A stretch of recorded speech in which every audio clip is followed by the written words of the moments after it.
Imagine for a moment that you are walking through the Vieux Port of Marseille in the year 1825.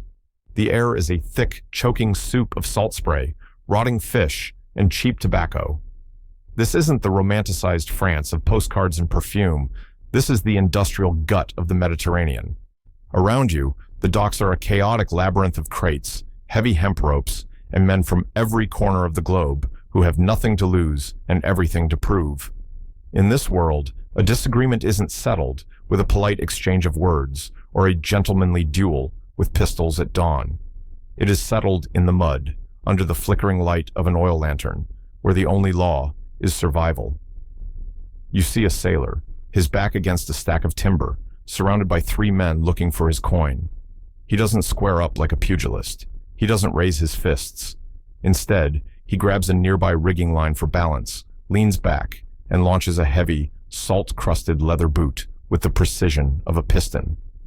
Before the first attacker can even blink, the heavy heel has shattered his kneecap. The second receives a stinging, open-palmed slap that ruptures an eardrum, and the third is floored by a rhythmic, whip-like kick to the liver. This wasn't a random scuffle. This was the birth of Savate.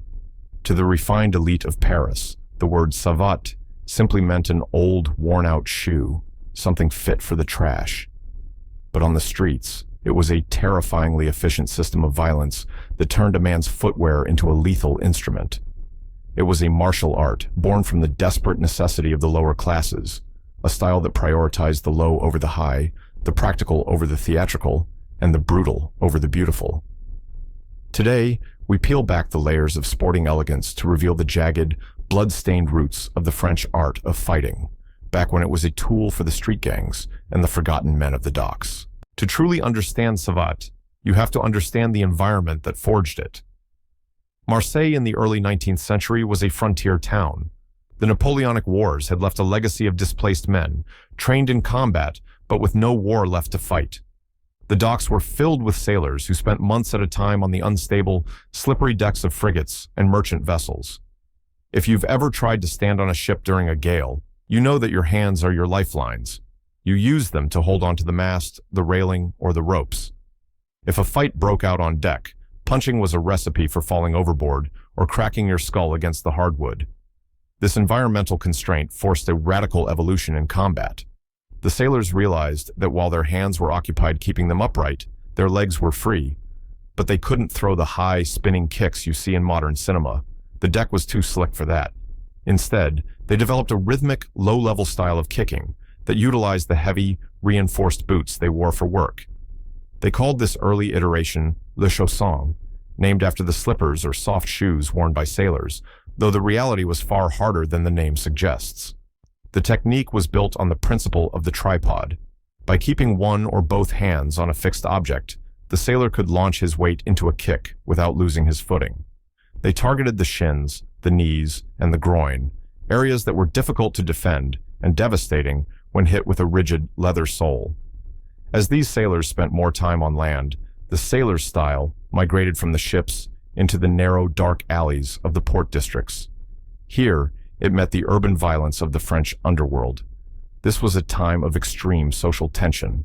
The gap between the wealthy bourgeoisie and the working poor was a canyon, and in that canyon, the voyous or street thugs thrived.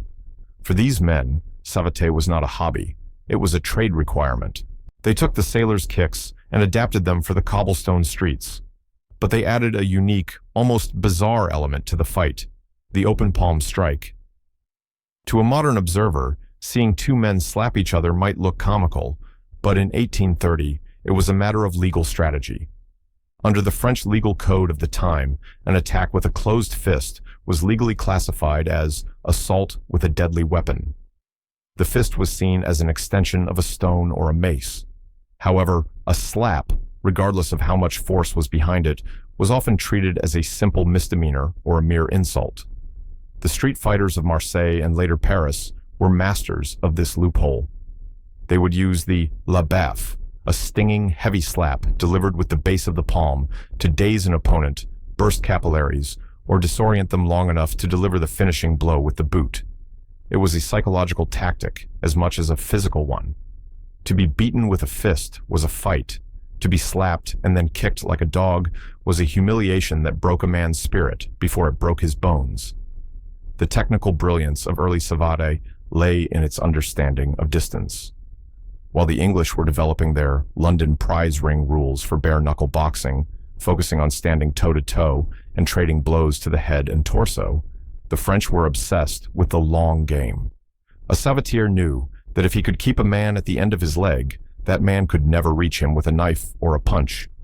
They developed the coup de pied bas, a low sweeping kick aimed at the lead leg's shin. It wasn't designed to knock someone out. It was designed to tenderize the limb, making it impossible for the opponent to advance. This was the era of the shod foot. In almost every other martial tradition in the world, the practitioner fought barefoot or in soft wraps. The French fighter, however, leaned into the technology of the Industrial Revolution. The 19th century boot was a formidable weapon. It had a thick, stacked leather heel and a hardened toe box. A well-placed point kick, striking with the very tip of the toe, could puncture a lung or collapse a rib cage as effectively as a dagger. The practitioners began to treat their feet like the tips of rapiers. They didn't just kick, they fenced with their legs. They would feint low, drawing the opponent's hands down to protect their shins, only to whip the leg upward in a chassé kick to the solar plexus. But Savate wasn't just about the feet. As it moved from the ports of the south to the capital in the north, it began to incorporate the environment of the city. The street thugs of Paris, who would eventually be known as the Apaches, realized that a kick was only one part of the equation. They began to use their surroundings as secondary weapons. A Savatier in a street fight would use his cloak or heavy coat as a shield, wrapping it around his non-dominant arm to parry knife thrusts while he looked for the opening to break a knee. They used the coup de tête, the headbutt, not as a desperate last resort, but as a calculated entry tool. In a crowded tavern where there was no room to swing a leg, the Savatier would grab his opponent by the lapels and drive the hard crown of his skull into the bridge of the nose. This was the Savate de Rue, the street savate. It was a chaotic, ugly, and incredibly effective garbage style of fighting that had no referees, no rounds, and no mercy. It was the physical manifestation of the French lower class's resentment toward the authorities. If the gendarmes carried batons and swords, the people of the slums carried the savate. It was the art of the feet against the art of the state. As we move into the mid-19th century, a shift began to occur. The upper classes, always looking for the next thrill, started to hear whispers of these incredible fighters in the slums who could disable a man with a single movement of their legs. The transition from the blood on the docks to the sweat in the gym was about to begin, but it wouldn't happen without a clash of cultures. The refined fencing masters of Paris looked at Savate with a mix of horror and fascination. They saw the raw potential of the kicks, but despised the vulgarity of the open palm slaps and the headbutts. They wanted to sanitize it, to turn the street brawl into a science. This friction between the voyou of the street and the maître of the academy would define the next 50 years of the art's development. But before it could become a sport, it had to prove itself against the reigning king of combat, English boxing. This was the moment where the old shoe would have to face the sweet science in a collision that would change the history of martial arts forever. The early masters of Savate realized that while their kicks were superior in range, their defense was porous. They were vulnerable to the straight, heavy punches of the English sailors who were increasingly common in French ports. This vulnerability led to a period of frantic experimentation where the gritty Marseille style began to merge with more structured movements, creating a hybrid that was more dangerous than either of its parents. But even as it became more structured, the soul of the art remained rooted in those dark alleys, where a man's life depended on the speed of his boots and the hardness of his heart. As the 19th century progressed, the raw, salt-crusted violence of the Marseille docks began to drift north, following the trade routes and the migration of the working class into the heart of Paris. But Paris was a different beast entirely. It was a city of narrow, claustrophobic streets, shadowed archways, and a burgeoning class of urban criminals who were far more organized and predatory than the sailors of the South. This was the era of the Apaches, named after the Native American tribes by the French press to emphasize their perceived savagery, These were the street gangs that haunted the Belle Époque. To an Apache, savate was not just a way to fight. It was a badge of identity. They dressed in a specific style, the high-waisted trousers, the silk neckerchiefs, and the flat caps. But their true signature was the way they moved. They didn't walk. They prowled with a rhythmic swagger that mirrored the footwork of the savate they practiced in the back rooms of cheap taverns. For the Apaches, the art was stripped of all pretense. They took the foundational kicks of the sailors and turned them into a systematic method of ambush. They perfected the coup de jante, a kick delivered with the inner edge of the boot, designed to scrape the skin off an opponent's shin before stomping through the ankle. They didn't care about a fair fight.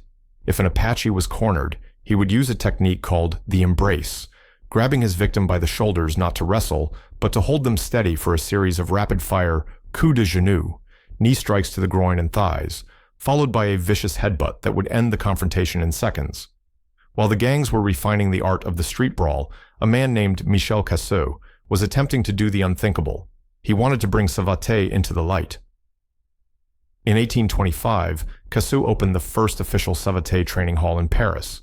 He was the first to realize that if this thug's art was to survive, it needed a structure. He began to codify the movements, stripping away the most erratic elements and focusing on the fencing aspect of the kicks. He taught his students how to balance on one leg while delivering multiple strikes with the other, a feat of core strength and coordination that turned the human body into a living catapult. But Cassou faced a major problem. The respectable citizens of Paris still viewed savate as a garbage style, a weapon for the lower-class criminal. To bridge this gap, Cassou and his contemporaries began to integrate another staple of Parisian life, the walking stick, or la canne.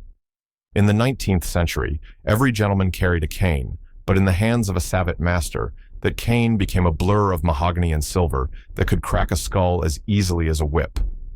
The beauty of la canne de combat was its synergy with savate footwork. The same lunges, pivots, and weight shifts used for the low kicks were perfectly adapted for the swinging strikes of the stick.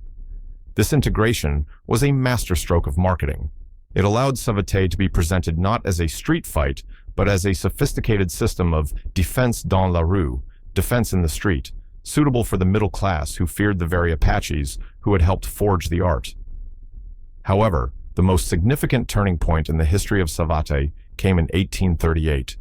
It was a moment of profound national humiliation that would lead to a technical revolution. Charles Lecour, a brilliant student of Cassou and a master of the old shoe, engaged in a friendly sparring match with an English bare-knuckle boxer named Owen Swift. To Lecour's shock, the sweet science of the English was overwhelming. Every time Lecour tried to set up one of his powerful kicks, Swift would move inside the arc of the leg and land a flurry of straight, punishing punches to the face. The savate of that time had almost no concept of hand defense. The hands were used for balance or for the open palm slaps that lacked the stopping power of a closed-fist jab. Lecour realized that while his legs were superior in range and power, his upper body was a wide-open target. Rather than retreating in shame, Lecour did something revolutionary. He traveled to London. He immersed himself in the world of English boxing, learning the mechanics of the cross, the hook, and the importance of a tight guard. When he returned to Paris, he merged the two worlds. He took the fencing kicks of the French docks and combined them with the art of the fist from the London prize ring. This hybrid was the birth of boxe française, or French boxing. This wasn't just a merger of techniques, it was a merger of philosophies. It created a fighter who was dangerous at every distance. If you stayed far away, he would break your shins with a coup de pied bas. If you moved to mid-range, he would collapse your ribs with a chassé. And if you tried to get close and punch, he would slip your jab and counter with a combination of boxing and savate strikes that the world had never seen. This new boxe française began to spread like wildfire through the French military and the police force. It was seen as a way to civilize the raw violence of the street while maintaining its terrifying effectiveness. The training became grueling. A student would spend hours kicking at a wooden post to harden the toes and shins, followed by hours of mitaines, the early ancestors of boxing pads, to perfect their punching accuracy.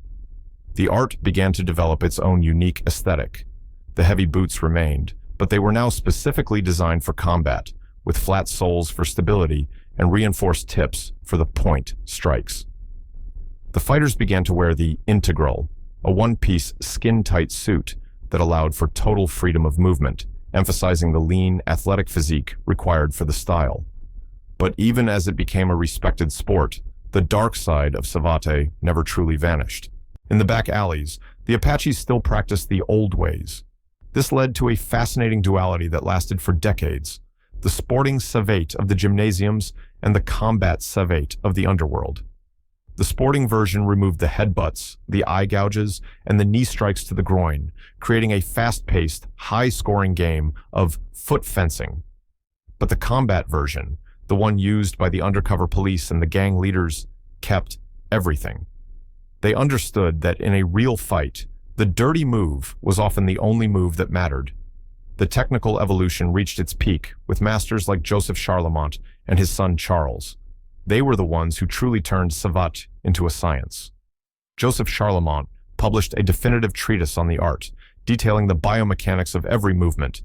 He argued that savate was superior to any other martial art because it utilized the body's longest and strongest weapons, the legs, without sacrificing the utility of the arms. He taught his students how to chamber their kicks, bringing the knee up high to hide the intended target until the very last millisecond, making it impossible for an opponent to tell if the kick was going to the ankle, the hip, or the chin. This hidden nature of the strikes became a hallmark of the French style. A savate fighter never just kicked. He feinted, he manipulated the rhythm, and he waited for the precise moment when his opponent's weight was committed before launching a strike that would intercept their movement. It was a thinking man's martial art, a game of high-speed chess played with boots and fists. As we moved toward the end of the 19th century, savate had successfully transitioned from the mud of Marseille to the grand stages of Paris. It had survived the challenge of English boxing by absorbing its rival's strengths. It was now ready to face the 20th century, an era of world wars and global competition that would push the art to the brink of extinction and eventually force it to reinvent itself once again for the modern world. As the 20th century dawned, savate stood at the absolute zenith of its cultural influence. It was no longer just a weapon of the slums or a secret of the docks. It was a national treasure. The French government had integrated it into the training of the Brigades du Tigre, the first elite mobile police units, who used a combination of savate, cane fighting, and early jiu-jitsu to hunt down the very Apache gangs that had helped birth the art. At the 1924 Olympic Games in Paris, savate was featured as a demonstration sport, showcasing a level of athleticism and technical refinement that made it look more like a violent ballet than a street brawl. But this golden age was destined to be short-lived. The tides of history were about to turn in the most brutal way imaginable. When the drums of World War I began to beat, the masters of the savate academies, the men who held the oral traditions, the subtle nuances of the point and the chasse, swapped their training suits for horizon blue uniforms. They marched into the meat grinder of the Western Front, and they did not come back. The Great War didn't just kill men, it killed lineages. In the mud of Verdun and the Somme, the fencing of the feet was replaced by the crude reality of trench clubs and bayonets. By the time the armistice was signed in 1918, an entire generation of savate practitioners had been wiped off the map. The art that had survived the treacherous alleys of Marseille almost met its end in the industrial slaughter of modern warfare. In the decades that followed, savate struggled to find its footing. The interwar period saw the rise of team sports like football and the increasing popularity of English-style boxing, which was perceived as more modern and international. Savate began to feel like a relic of the 19th century, a grandfather's art associated with top hats and walking sticks. It retreated into small, dedicated circles, kept alive by a handful of masters who refused to let the flame die. Then came the Second World War. Once again, France was plunged into darkness, but this time, the old shoe returned to its clandestine roots. Members of the French resistance, operating in the shadows of occupied cities, found that the Savate de Rue, the dirty, practical street style, was a perfect tool for silent, efficient takedowns of occupiers in dark corridors.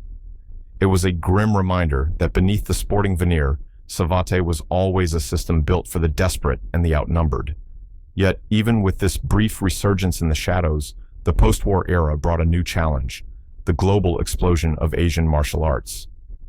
In the 1950s and 60s, the Western world became obsessed with judo, karate, and eventually, the cinematic brilliance of Bruce Lee. To the youth of Paris and Marseille, the traditional French box was seen as old-fashioned compared to the exotic, high-kicking power of the East. The survival of Savate in this era is largely credited to the legendary Count Pierre Baruzzi, a man who had won multiple championships in his youth and spent his later years tirelessly promoting the art. Baruzzi understood that for Savate to survive, it had to prove itself on the world stage. This led to one of the most significant moments in martial arts history, the Savate versus Muay Thai challenges of the 1970s. At the time, Muay Thai was considered the most fearsome striking art on the planet, known for its bone-shattering low kicks and brutal knees. When the French Savatiers traveled to Thailand or hosted Thai fighters in Paris, the world expected the gentle French boxers to be crushed. What happened instead shocked the combat sports community. The Savate fighters utilized their superior footwork and shoe-based kicking mechanics to frustrate the Thai champions. While the Thai fighters looked for the one-hit knockout with the shin, the Frenchmen used the fouette, a whip-like kick with the toe of the boot, to strike from angles and distances the Thais had never encountered. The Savate fighters proved that they could fence with their legs, landing 3 or 4 precision strikes before the Thai fighter could even chamber a response. These cross-style matches didn't just save Savate, they revitalized it, earning the respect of martial artists globally and proving that the old shoe still had plenty of bite. In the modern era, Savate has undergone a fascinating split. On one hand, you have assault, a technical, non-contact or light contact version of the sport where the focus is entirely on the beauty and precision of the movement. It is a game of touch and move, a high-speed physical debate where points are scored for technical perfection. On the other hand, there is combat, which is the full-contact, heavy-hitting reality of the art. In a combat match, the elegance remains, but the intent is to finish. This version of Savate remains one of the most demanding sports in the world, requiring the cardiovascular endurance of a marathon runner and the explosive power of a sprinter. But perhaps the most interesting development is the resurgence of Savate defense and the study of the Apaches. In recent years, there has been a global movement to rediscover the non-sporting roots of the art, the headbutts, the open palm strikes, and the use of the environment that were common in the ports of Marseille 2 centuries ago. Modern self-defense practitioners are looking back at the voyous of the 19th century, realizing that their garbage style of fighting was actually a highly evolved system for surviving real-world violence. The legacy of Savate can be seen today in the feat of some of the greatest mixed martial arts champions. When you see a fighter use an oblique kick to the opponent's knee or a lateral kick to the shin to maintain distance, you are seeing the DNA of the Marseille docks. The shoe may be gone in the cage, but the mechanics, the emphasis on the long game, the chambering of the knee, and the surgical precision of the strike are all hallmarks of the French tradition. Savate taught the world that the legs are not just clubs, they are rapiers. It taught us that a man's footwear is not just protection from the ground, but a weapon of immense versatility. From the desperate sailors leaning against the masts of rocking ships, to the silk-scarfed bandits of the Parisian underworld, to the elite athletes of the modern ring, the story of Savate is the story of French resilience. It is an art that refused to die, surviving wars, social upheaval, and the competition of more glamorous styles. It remains a testament to the idea that if you give a man a heavy boot and a reason to fight, he can become a master of his own destiny. It is a system built on the grit of the street and the refinement of the academy, a perfect contradiction that reflects the soul of France itself. The old shoe may have been polished and shined for the modern world, but if you look closely at a Savate fighter today, you can still see the shadow of the Marseille docks in every movement. A reminder that in the world of combat, it doesn't matter how beautiful your technique is, as long as your Savate lands first and lands hardest.